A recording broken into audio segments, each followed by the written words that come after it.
जय जिनेन्द्र सबको। मेरी आवाज आ रही है? जय जय जिनेन्द्र। चलो प्रयोग शुरू करें। नमो अरिहंताणम, नमो सीताणम, नमो आयरियाणम, नमो उवझायाणम, नमो लोए सब साहुणम। ऐसो पंच नमोकारो सर्व पावपणासनो, मंगलाणं च सावेसी, परमं हवै मंगलम्, परमं हवै मंगलम्। कहाँ है सब लोग? आ जाइए, हम अपने क्लास शुरू करते हैं। मंगलाचरण भी खत्म हो गया है। मैडम लिंक आपका चेंज हो गया, पहले लिंक दूसरा था, ये लिंक दूसरा है। नहीं, यही लास्ट क्लास में यही लिंक था ना? नहीं, हो सकता है, ध्यान नहीं दिया। हाँ। तो कल हम जो अपना कर रहे हैं उसमें अभी आगे बढ़ते हैं। मेरी आवाज सबको आ रही है ना बराबर से? हाँ मैम। हाँ। तो ध्यान और आहार, अभी उस बारे में हम लोग चर्चा करेंगे।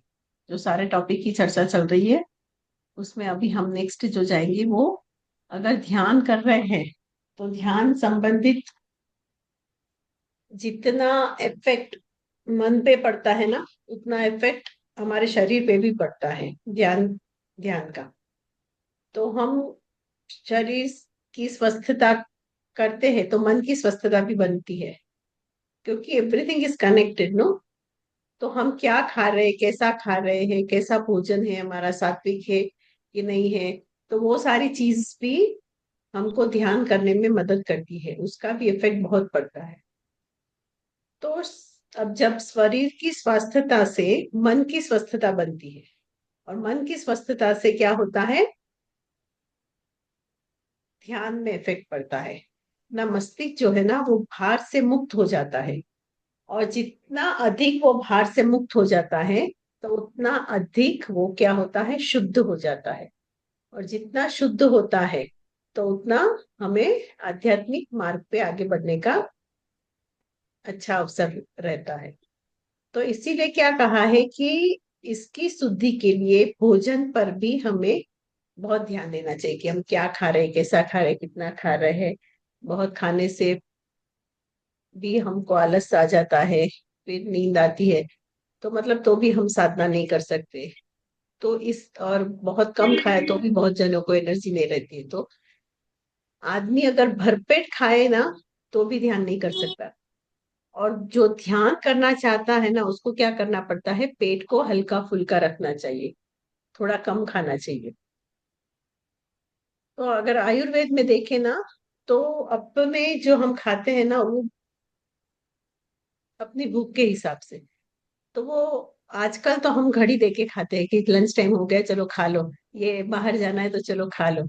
मतलब वैसे नहीं खाना चाहिए। तो आयुर्वेद में भूख के चार भाग दिए गए हैं। दो भाग भोजन करना चाहिए, एक भाग पानी पीना चाहिए, और एक भाग भोजन के बाद बनने वाली जो वायु के लिए छोड़ देना चाहिए। मतलब उतना ही हमको खाना चाहिए। तो दो भाग खाना, उतना ही। और दूसरा उणोदरी व्रत, मतलब कम खाना, वो भी बहुत जरूरी। तो भोजन के 1 घंटे बाद पानी पीने पर, वायु बनने पर पेट हल्का रहता है और कोई भार नहीं लगता है। अगर भारी पेट नहीं हो जाता है तो समझना चाहिए कि आपका जो भोजन है ना वो परिमित हुआ है, अधिक खाने वाला या अपान वायु दूषित हुआ है।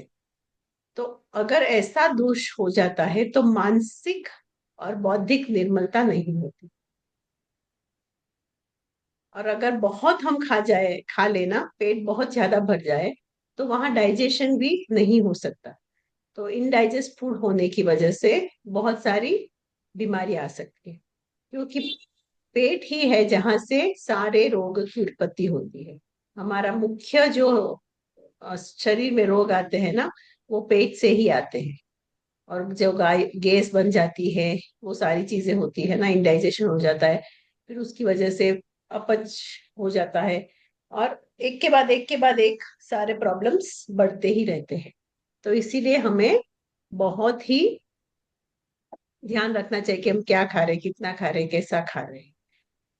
तो मन की एकाग्रता के लिए वायु विकार संभवत सबसे बड़ा विघ्न भी हो सकता है। अगर वायु हो जाए, वायु का विकार हमारे शरीर में हो जाए, तो वो भी एक बहुत बड़ा। अनिल जी, आप दो लिंक से जुड़े हुए हैं। हाँ दो मैडम, वो कट नहीं अकाउंट। रहा दूसरा। वो कंफ्यूजन था ना मुझे लिंक का, पुराने लिंक पे मैं सेट कर रखा था लैपटॉप को। दो है, इसी में दो है। यहाँ पे एक, हाँ, नहीं, एक एक आप डिस्कनेक्ट कर दीजिए। एक मोबाइल से भी है, लैपटॉप से भी हो रहा है। मोबाइल वाले को ऑफ कर रहा हूँ तो हो नहीं रहा है वो, पता नहीं। अच्छा। हाँ, वही आप तो ऑफ दो कर में है। दीजिए। अच्छा अच्छा, कोई बात नहीं, चलेगा, ठीक है। तो इस प्रकार कहते हैं कि अम, ध्यान जो करने वाले हैं उसको मधुर भोजन करना चाहिए, रस का परित्याग भी करना चाहिए, और ध्यान के लिए वीर्य शुद्धि और ब्रह्म।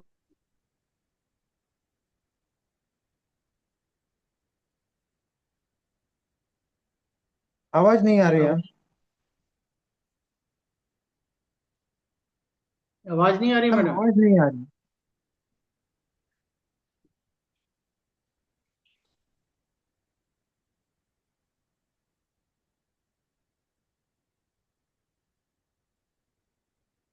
कि रस परित्याग का अगर संबंध रखे और जो स्वाद में इतनी लोलुपता न लाए, तो ध्यान इजीली हो सकता है, बहुत कठिन नहीं है।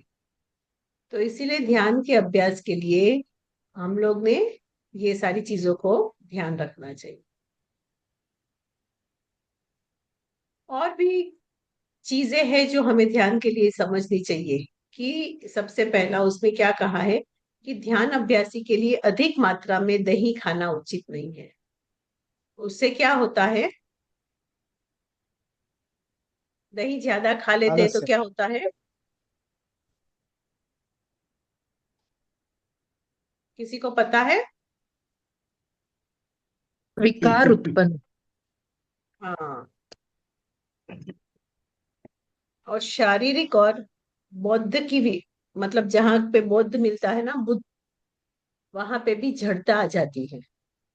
बहुत तली हुई चीजें भी नहीं खानी चाहिए, उससे भी पाचन में वो भी बहुत ही स्लो हो जाता है पाचन उसका, बहुत, उसमें भी बहुत लंबा टाइम लगता है, और ये भी अपने ध्यान के लिए अच्छा नहीं है।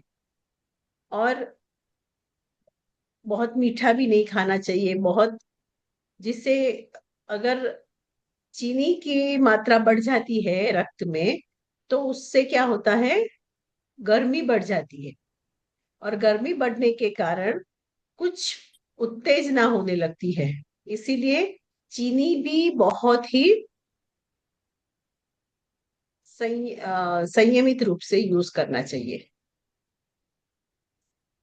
शुगर, स्वीट, स्वीट, दूध दिन भर में पाव लीटर या आधा लीटर से भी कम लेना चाहिए, क्योंकि उससे भी जो अपने मन को बहुत असंतुलित कर देता है, मस्तिष्क संबंधी कार्य जो है ना, वो भी बहुत इरेगुलर हो जाते हैं। इसीलिए कहते हैं वायु और पित्त के समन के लिए या तो 1 या 2 तोला घी लिया जा सकता है, किंतु उससे अधिक घी तेल की आवश्यकता नहीं है। ठीक है, देखो ऐसे देखो ना, तो घी अच्छा है कंपेयर टू तेल। तो अगर हो सके तो घी आप थोड़ा लीजिए, पर बहुत नहीं। पर तेल तेल तो जितना हो सके उतना हमको कम लेना चाहिए। तो ऐसा अगर रूटीन में हम लेके आ जाए, ये सब हमारा खान पान हो जाए, तो हम, पॉसिबल है कि जैन साधना की पद्धति में लंबे समय तक साधना कर सकते हैं। हमारे इन शास्त्रों के अनुसार क्या कहा है, 3 घंटे ध्यान करना चाहिए, वो ध्यान का सामान्य काल मर्यादा है। और उसी प्रकार लंबे समय तक हम ये कहते हैं, मैं लंबे दिनों तक, महीनों तक लगातार अगर यही रहता है तो हम उसमें पारंगत हो सकते हैं। भगवान महावीर ने क्या किया था? 16 दिन रात तक लगातार ध्यान किया था। इस प्रकार का ध्यान वही व्यक्ति कर सकता है जिसने भूख पर विजय प्राप्त कर ली। ठीक है, तो भूखा रहना अनशन नहीं है, किंतु ध्यान की साधना के लिए भूख पर विजय पा लेना अनशन है। ठीक है, समझ में आ रहा है? वही आत्मानुभूति के लिए, आत्मा साक्षात्कार के लिए, ध्यान के लिए सहज बैठ सकता है और उसमें उसका मन विचलित नहीं होगा, दूसरे कषाय नहीं आएंगे, तो वो लंबे समय तक उपवास कर सकता है और ध्यान की साधना कर सकता है। तो इसीलिए कहा है ना, ध्यान करना नहीं है, वो हो जाना चाहिए। ऐसी स्थिति में पहुंच जानी चाहिए कि किसी भी काम में हम जब मन लगा के करते हैं ना, तो समय कब पता चला गया पता ही नहीं चलता है। और समय ऐसे चला जाता है कि भूख का भी एहसास नहीं रहता। तो ऐसे ध्यान हो जाना चाहिए। तो भूख रहने से शारीरिक और मानसिक ग्लानि ना हो, स्वाध्याय और ध्यान में विघ्न ना आए, अगर ऐसा मन स्ट्रांग हो जाएगा तो फिर हम साधना की पद्धति में आगे बढ़ सकते हैं। उपवास भी अपने आप हो जाता है। उसके भी लिए हमको कोई प्लान नहीं करना है। जैसे हम प्लान करते हैं ना, कल मुझे उपवास करना है तो आज अत्तरवाना अच्छे से कर लेती हूँ, और उपवास करने के बाद नेक्स्ट डे पारने में क्या खाएंगे, क्या करेंगे, उसके बारे में सोचने लगते हैं। तो इस प्रकार नहीं करना चाहिए उपवास भी। समझ में आया? अगर दीर्घकालीन तक ध्यान करना है, लंबे समय तक ध्यान करना है, तो अनशन, उणोद्री और उपवास, इस सारी चीजों में पारंगत हो जाना चाहिए। तो ये सारी चीजें, तो ध्यान अच्छे से हो सकता है। अभी ध्यान करने के लिए शास्त्रों में दिशा का भी महत्व बताया है। कौन सी दिशा में कैसे बैठना चाहिए, क्या करना चाहिए।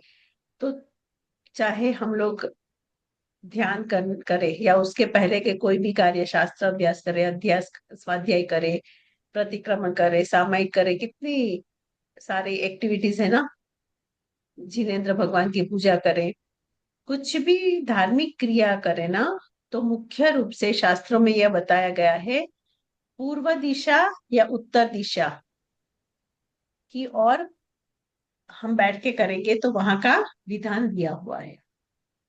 इसीलिए कहा है कि ध्यान करते समय जिन मंदिर या गुरु के सन्मुख किसी भी दिशा में ध्यान किया जा सकता है, परंतु अन्य स्थान पर पूर्व में या उत्तर की ओर मुख करना उचित, सबसे ज्यादा उचित। समझ में आया? इसका रीजन भी दिया है मैडम को, इसका रीजन दिया है।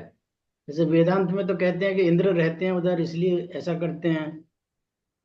जो ईशान कोण बताते हैं ना, ईशान मतलब नॉर्थ और उसको मिलाता है, तो वहां तो इंद्र की वो और लक्ष्मी का निवास बताया जाता है। अपने जैन धर्म में कुछ ऐसा है विधान, क्या है, क्यों करते हैं, इस हाँ, डायरेक्शन ऐसे में क्यों हमारे, बैठते हैं? हाँ हमारे जैसे मंदिर भी हो देखोगे ना, तो वो भी उसी प्रकार, हम्म, भगवान की मूर्ति भी उसी प्रकार के दी हुई होगी। कि हाँ, कभी कभी है ना, अगर उत्तर में या दक्षिण में, देखो उत्तर में तो परफेक्ट होता है, पश्चिम में या दक्षिण में के साइड अगर आप सर रख के भी सोते हो ना, तो भी आपके क्या होते हैं, मन में विचार विचार विकल्प और नेगेटिव थॉट्स बहुत आते हैं। तो जब डेथ होती है तो भी उसकी भी दिशा फिक्स है, कहाँ सर रखना, कहाँ। तो ये सारी चीजों को ध्यान रखते हुए शास्त्रों में बताया गया है कि आपके मन एकाग्र हो जाए और आपको विकल्प या दूसरे नेगेटिव थॉट्स ना आए, इसीलिए पूर्व और उत्तर दिशा ज्यादा उचित होती है। और शास्त्रों में समय के बारे में भी बताया है।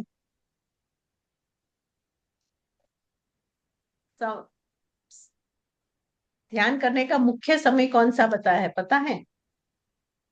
ब्रह्म मुहूर्त सबसे इंपॉर्टेंट है। वो कितने बजे शुरू होता है, कब होता है ब्रह्म मुहूर्त, किसी को पता है? प्रातः काल 48 को। मिनट पहले, सूर्योदय से 48 मिनट पहले, हम्म। 2 घड़ी पहले। हाँ, लगभग कौन सा टाइम आता है? 4 बजे मैम, सुबह के 4, 4:30 बजे। यस। और आजकल तो दोपहर में, कोई रात में, कोई शाम में, मतलब जिसको जो मन होता है ना उस समय ध्यान कर सकते हैं। उसमें पाबंदी नहीं है, पर मुख्य ये समय में अगर करे ब्रह्म मुहूर्त में तो वो सबसे ज्यादा इफेक्टिव रहता है। तब आपका मन भी शांत होता है, दूसरे सारे डिस्टरबेंस भी नहीं होते हैं।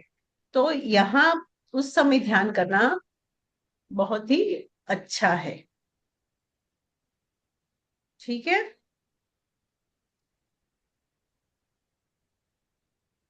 भगवान महावीर की अगर हम देखें ना, तो वहां स्थान स्थान पर काल की नियमितता पर भी बल दिया है उनको। तो वहां पे प्रतिक्रमण करना, धार्मिक क्रिया करना, उसके लिए असमय के कारण प्रायश्चित तक का विधान है हमारे सूत्रों में, हमारे आगमों में। तो सूत्रों के स्वाध्याय के लिए भी समय दिया गया है। धार्मिक क्रियाएं मनुष्य को और अधिक नियंत्रित करती है, इसके लिए अगर हम समय से करें, उसमें पाबंद होकर करें, तो वो ज्यादा इफेक्टिव है। और जो समय हम करते हैं ना, वो समय, स्थान, दिशा, जगह अगर एक ही रखे रोज के लिए, तो वो जो और भी ज्यादा इफेक्टिव। ठीक है। तो जो उत्कृष्ट साधना काल होती है ना, उसमें तो देखो तो समय का कोई ऐसा पाबंद नहीं है। मतलब कंटिन्यू, जैसे महावीर स्वामी भगवान के बारे में बताया कि कंटिन्यू इतना ध्यान कर रहे थे। तो एक्चुअली साधु को तो यावत जीवन का ध्यान बतलाया गया है। तो साधु का हर क्षण ध्यान स्वरूप होता है। अतः यहाँ उत्कृष्ट साधना का प्रश्न नहीं, प्रश्न है साधारण साधना का। तो उसके लिए हमें नियमितता, एक डिसिप्लिन, एक रूल्स एंड रेगुलेशन बना के उसको फॉलो करना जरूरी होता है। अगर हम समय का भी नियमितता रखे, डिसिप्लिन रखे, खाने पीने का ध्यान रखे, तो इससे भी मन पर बहुत ही चमत्कारिक प्रभाव होता है। तो इससे क्या होता है, रोगों को औषधि समय पर दी जाती है। जैसे रोगी होता है ना कोई, तो उसको समय समय पर अगर हम दवाई दे दे, तो वो कंटिन्यूस जो प्रोसेस है ना, वो उसका सिस्टम से बराबर अच्छा रहेगा। वैसे ही जो अध्ययन कर रहे हैं, जो हम लोग डिसिप्लिन से करेंगे, तो उसका जो इफेक्ट होता है ना, वो सिस्टमेटिक होता है। जैसे कि कोई धार्मिक प्रवचन हो या सत्संग हो या कुछ भी हो, तो एवरी सैटरडे या एवरी वीकली होता है ना, तो वैसे ही सिस्टमेटिक वे से होता रहेगा ना, तो आपको भी जागृति हैमरिंग के जैसा करेगा। यस, जीव तू चेत, ये करना है तुझे, ये करना है, मतलब कंटिन्यूस जो आपको पुरुषार्थ करने के लिए भी प्रोत्साहित करता है। तो इस तरह कहा जाता है कि व्यक्ति को सारी चीजें, चाहे वो भोजन हो, चाहे वो धर्म की क्रिया हो, चाहे वो शयन की क्रिया हो, सारा बहुत ही अपना जीवन डिसिप्लिन के साथ रखना चाहिए। अगर डिसिप्लिन के साथ रखते हैं तो उसका साधना में बहुत ही अच्छा प्रभाव पड़ता है। ठीक है। डिसिप्लिन होने से मन भी चंचल नहीं होता। आप अपने इंद्रियों को भी कंट्रोल में रख सकते हो। आप इंद्रियों के जैसे नाचते नहीं हो, तो इंद्रियों को भी पता है कि मुझे ये करना ही है। तो उस प्रकार डिसिप्लिन लाइफ में आने से सारी चीजें बहुत ही अच्छी तरह से होती है, सिस्टमेटिक वे से। ठीक है, समझ में आ रहा है? आगे बढ़ू? जी। यहाँ तक कुछ डाउट है? नहीं।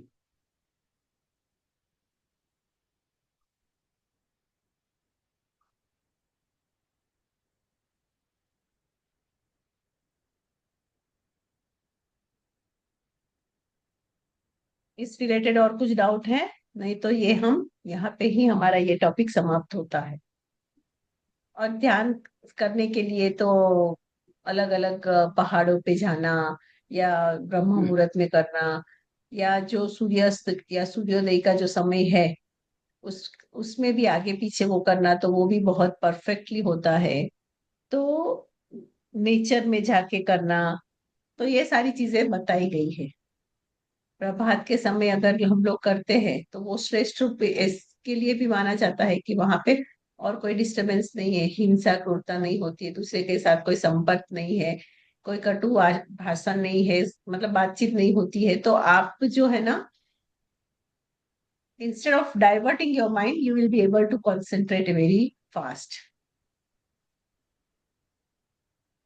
अगर कोई कामी पुरुष है तो भी वो वासना से मुक्त हो गया है, होता है। और दूसरे भी, हिंसा, सत्य, चोरी या ब्रह्मचर्य, ये सारे दोष भी यहाँ पे नहीं होते हैं। मन शुद्ध होता है और भी संसारिक क्रियाएं नहीं होती है, संसारिक विचार नहीं होते हैं।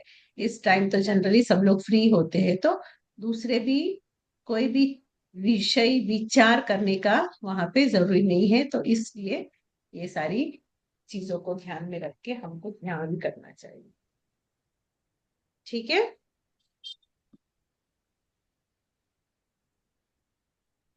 यहाँ तक कुछ डाउट है? नहीं, ठीक है मैडम।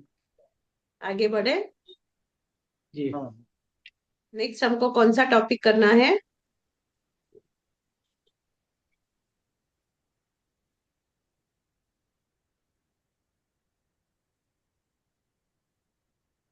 हम लोग ये कर ले अभी, हरिभद्र सूरी का हम्म। वो टॉपिक शुरू करते। आप लोग के जी। पास नोट्स आ गई है? आ गया।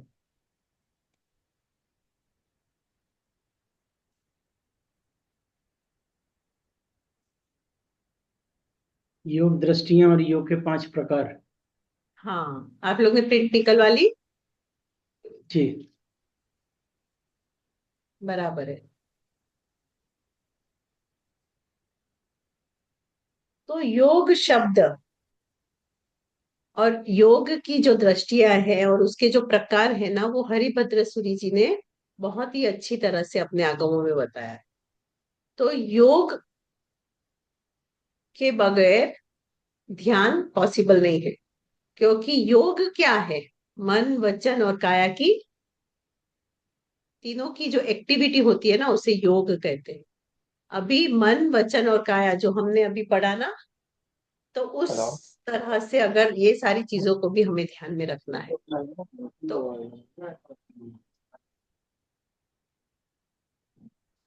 तो योग शब्द युज्य धातु से बना है। युज्य धातु, उसका अर्थ क्या होता है? युज मतलब जोड़ना, संयोजित करना।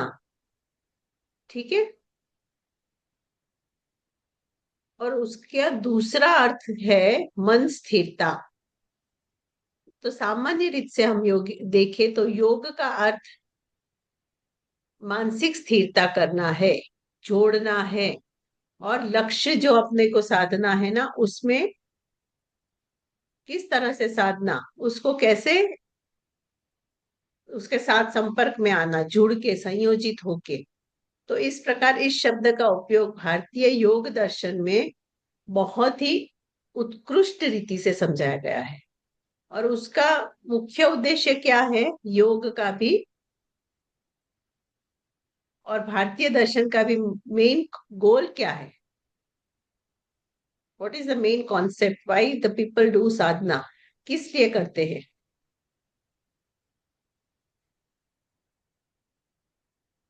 लोग योग को करके, ध्यान को करने का उनका मुख्य तात्पर्य क्या है?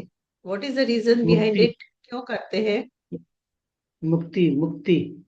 यस, मोक्ष की प्राप्ति करने के लिए, सारे कर्मों का निवारण करने के लिए, सुख और दुख, मतलब जो संसार चक्र में फिर रहे हैं, उससे थक हार के ये खत्म करना है, सारे कर्मों का अंत करना है।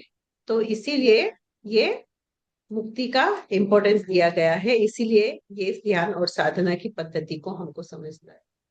तो इन योग की जो साधना है ना, उसको योग दर्शन, बौद्ध दर्शन और जैन दर्शन में अलग अलग नाम से जाना जाता है। योग दर्शन में उसे क्या कहते हैं? केवल्य। बौद्ध दर्शन में निर्वाण। और मोक्ष शब्द का प्रयोग किसमें होता है? जैन दर्शन में। ठीक है। इस तरह अगर हम देखें तो हमने जैसे पढ़ा चित्त वृत्तियों को निरोध करना, जो तत्वार्थ सूत्र का श्लोक पढ़ा, या दूसरी सारी मन की जो प्रवृत्ति है उसको कैसे कंट्रोल करना, इसे कैसे रोकना, जिससे कि मन को कंट्रोल करके उसको अपनी इच्छा के अनुसार जो कार्य है वो करा सके। अगर मन अपने कंट्रोल में नहीं है तो हम मन के कंट्रोल में भागना पड़ेगा। जैसे मन करता है, जैसी इच्छा करता है, उस तरह हम बाह्य इंद्रियों के मदद से संसार में भटकते रहेंगे। और उस भटकने के कार्य में क्या होगा? नए नए कर्मों का बंध होगा। इसीलिए योग दर्शन के जो भाष्यकार है, कौन है? महर्षि व्यास। उसने क्या किया? उसने योग समाधि कहकर योग को समाधि के रूप में ग्रहण कर लिया। योग समाधि, योग जो है ना वो एक समाधि के रूप में है, जिसका अर्थ उन्होंने क्या बताया? समाधि द्वारा सच्चिदानंद का साक्षात्कार करना। अगर समाधि लेंगे तो क्या होगा? सच्चित आनंद, जो सत्य है, जो चित्त है, जो आनंदमय है, उस चीज का साक्षात्कार करना। तो यही बात बताई है महर्षि व्यास ने। और जो बौद्ध विचार है, उन्होंने योग का अर्थ समाधि किया। तो वहां पे उन्होंने क्या कहा कि तत्व ज्ञान के लिए योग जो है ना बहुत इंपॉर्टेंट है। क्योंकि बौद्ध लोग क्या विचार करते हैं कि ईश्वर और नित्य आत्मा की सत्ता को वो स्वीकार नहीं करते।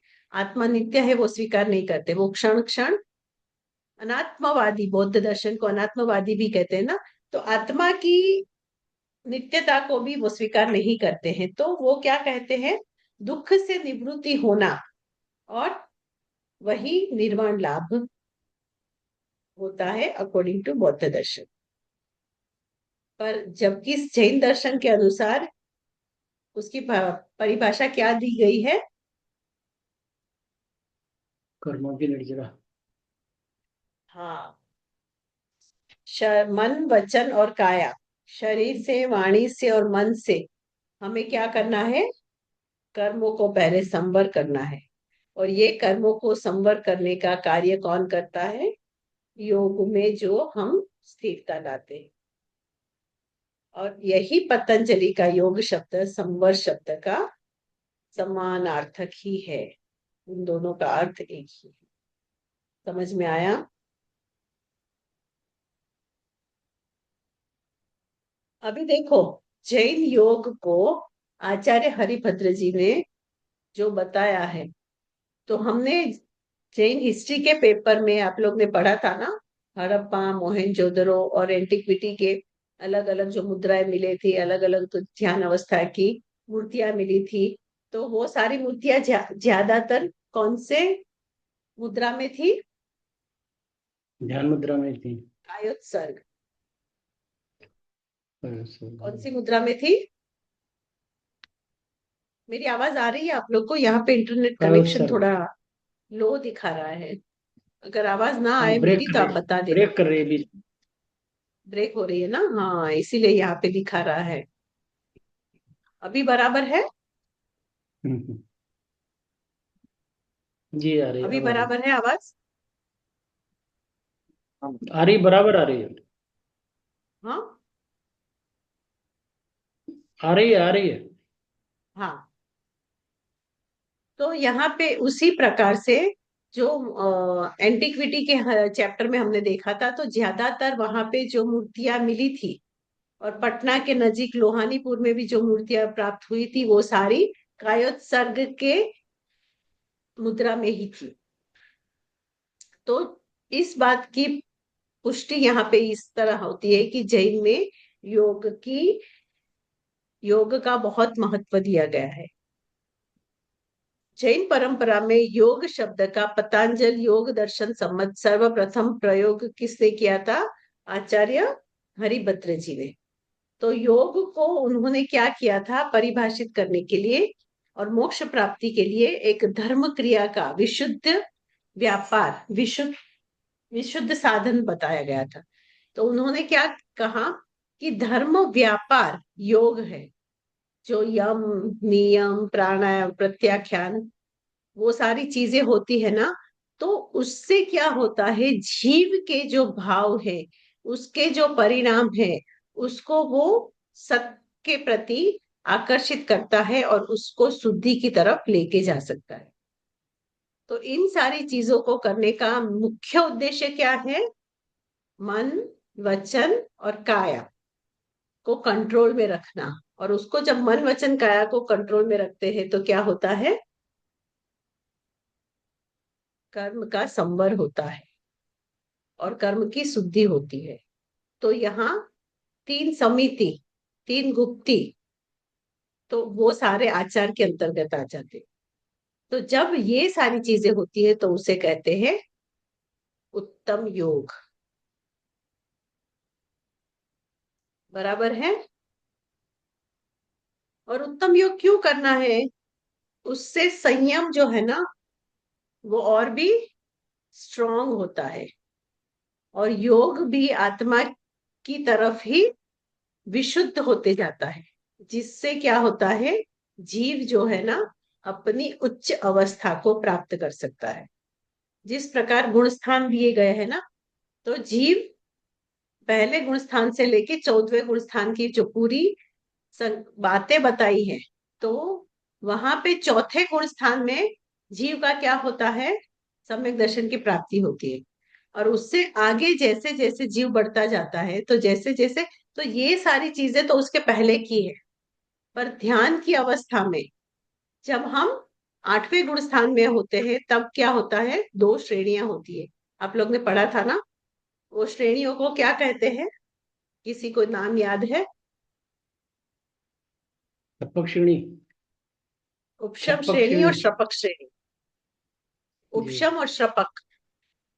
उपशम छप्पक। उपशम श्रेणी का अर्थ क्या है और श्रपक श्रेणी का अर्थ क्या है? कोई जानता है? छप्पक श्रेणी में तो ये हो गया जब वो जब 10वें गुण स्थान में जाते हैं तो जो संजुलन कषाय है वो खत्म हो जाता है। उसके बाद एक तरह से वो छप्पक श्रेणी शुरू होती है कि वो एक तरह से गारंटी हो जाती है कि 11वें गुण स्थान में जाके उपशम हो सकता है, यानी आदमी नीचे आ सकता है। 11वें गुण स्थान में आता ही आता है नीचे। तो जो यस। 12th के लिए क्वालिफाई कर लेते हैं उसको छप्पक श्रेणी कहते हैं, ऐसा समझता हाँ, हूँ। हाँ। जो शपक श्रेणी में होता है ना, वो 11वें गुण स्थान को टच ही नहीं करता, वो सीधा जंप करके 12वें टच चला नहीं। जाता है।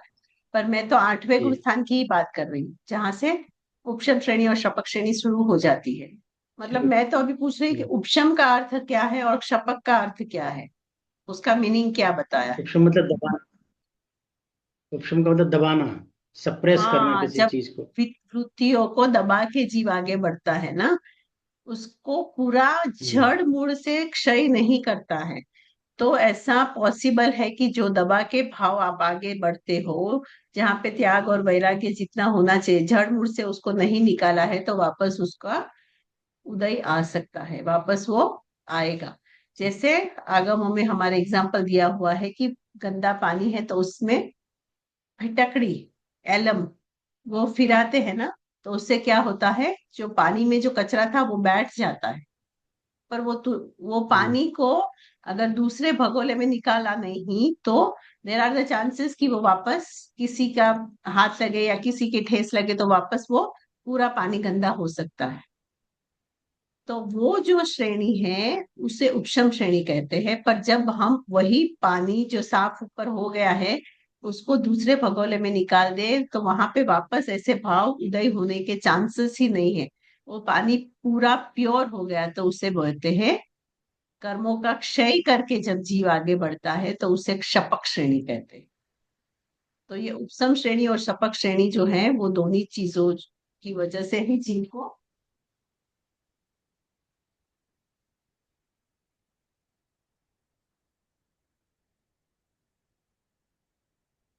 समझ गए यार।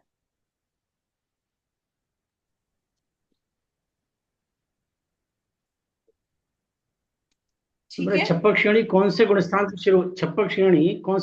शुरू होती है? ऐसे 8वें गुण स्थान से ही शुरू हो जाती है, वहां से ही दो धाराएं शुरू हो जाती है। और जो उपसम में चढ़ता है वो 11वें से गिरेगा ही, और जो शपक से चढ़ता है वो 11वें में टच ही नहीं करेगा, 10वें से सीधा 12वें में चला जाएगा। तो 8वें गुण स्थान से ही दो श्रेणियां शुरू हो जाती है। ठीक। ठीक है, आगे बढ़े। जी। जी।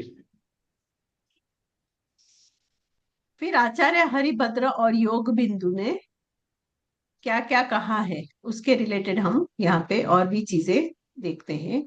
और उसके पहले हम योग दृष्टि के जो 5 प्रकार हैं उसके बाद वो भी हम देखेंगे। अभी यहाँ पे कितना समय दिखा रहा है, हम लोग नेक्स्ट टॉपिक शुरू कर सकते हैं? आप लोग को दिखता है टाइम? 2 मिनट नहीं, है। मैं तो नहीं। हम्म। कल मैडम आपने एक प्रश्न छोड़ा था कि मोक्ष ध्यान जो है, ध्यान से मोक्ष हाँ कैसे हो जाता है, मतलब हाँ, रिलेट कल करना का था जो ना, था, तो यस यस, वो डिस्कस हाँ। करना था। किसी ने सोचा? अच्छा हुआ आपने याद करा दिया। किसी ने सोचा? नहीं, हमने तो यही ठीक है, सोचा तो कि मैं भी। उस ध्यान से कर्मों का संवर होता है, तो निर्जरा के लिए संवर जरूरी है। तो पहले संवर फर्स्ट स्टेप हो जाता है, तो निर्जरा अपने आप हो जाएगी। जब तक निर्जरा नहीं होगी तब तक मोक्ष नहीं होगा, इसलिए यस, जरूरी है, मतलब हमने तो यही सोचा। एकदम कर्मों का ये इम्पोर्टेंट कॉन्सेप्ट है कि जब हम्म। ध्यान में जीव होता है ना, तब कर्मों के ढेर उदय में आते हैं। और जब करेक्ट। उदय में आते हैं उस समय हम उसको रिएक्ट नहीं करते हैं, तो वो क्षय में चले जाते हैं। क्योंकि ध्यान में है करेक्ट। ना, वहां तो कोई जुड़ान नहीं है, वहां कोई भाव नहीं है, वहां उस रिलेटेड कोई कर्म नहीं है। तो इतने जो कर्म उदय में आते हैं ना, वो क्षय में चले जाते हैं। तो जैसे आपने कहा, संवर तो होता है, पर संवर के साथ साथ उससे भी उत्कृष्ट चीज जो होती है ना, वो क्षय होता है।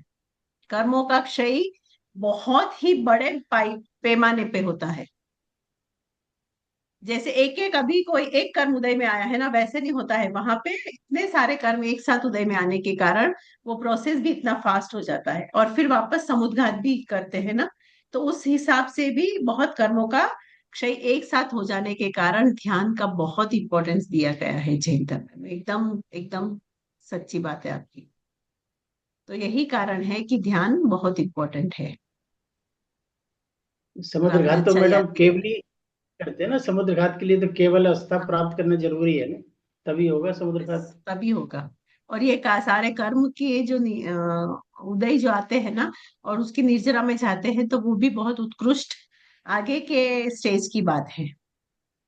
जी। पहले इनिशियली तो जो ध्यान करने की कोशिश करते हैं, कि ध्यान की प्रक्रिया करते हैं,